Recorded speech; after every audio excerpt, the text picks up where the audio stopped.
আমরা যেই রোগগুলো নিয়ে কথা বলি সেই রোগগুলো কী ধরনের রোগ? যেই রোগগুলো আপনার নিজের হাতে তৈরি করা,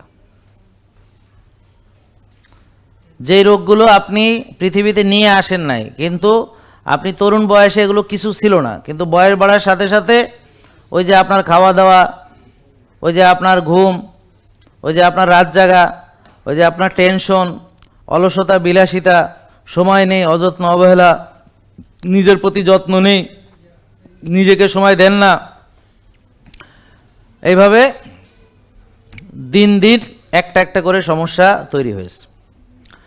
এগুলোর সমাধানের জন্য আপনারা উপযুক্ত বড় বড় ডাক্তার দেখাইছেন, বিরাট বড় বড় হাসপাতালে। ওনারা আপনাকে ওষুধ দিয়ে দিছে, যেমন ঘুমেরও সমস্যা ঘুমের ওষুধ, টেনশনের সমস্যা টেনশনের ওষুধ, রেনজিট ফ্রেনজিট, মন খারাপ মনের ভালো করার ওষুধ, বেশি দুশ্চিন্তা কুইট দিয়ে দিয়েছে, বুক ধড়ফড়ানি ইন্ডেভার দিয়ে দিয়েছে, ডায়াবেটিসের ট্যাবলেট, তারপর খেতে খেতে ইনসুলিন, এখন ইনসুলিন ট্যাবলেট মেলা কিছু, এভাবে প্রেশারের ওষুধ একটা, তারপর পাওয়ার বাড়তেছে, কম্বিনেশন, এভাবে ওষুধ বাড়বে, গ্যাস্ট্রিকের ওষুধ আস্তে আস্তে পাওয়ার বাড়বে, সিরাপ ট্যাবলেট অনেক কিছু লাগবে, তারপরে ঘুমের ওষুধও লাগবে সাথে, তারপরে আস্তে আস্তে ব্যথা বেদনার ওষুধ কয়দিন পর পর খাইতে হবে, ক্যালসিয়াম খাইতে হবে, ইত্যাদি ইত্যাদি। এভাবে আস্তে আস্তে হার্ট অ্যাটাক হবে তো আপনার 5-7টা ওষুধ আপনার মরার আগ পর্যন্ত কম্পালসারি।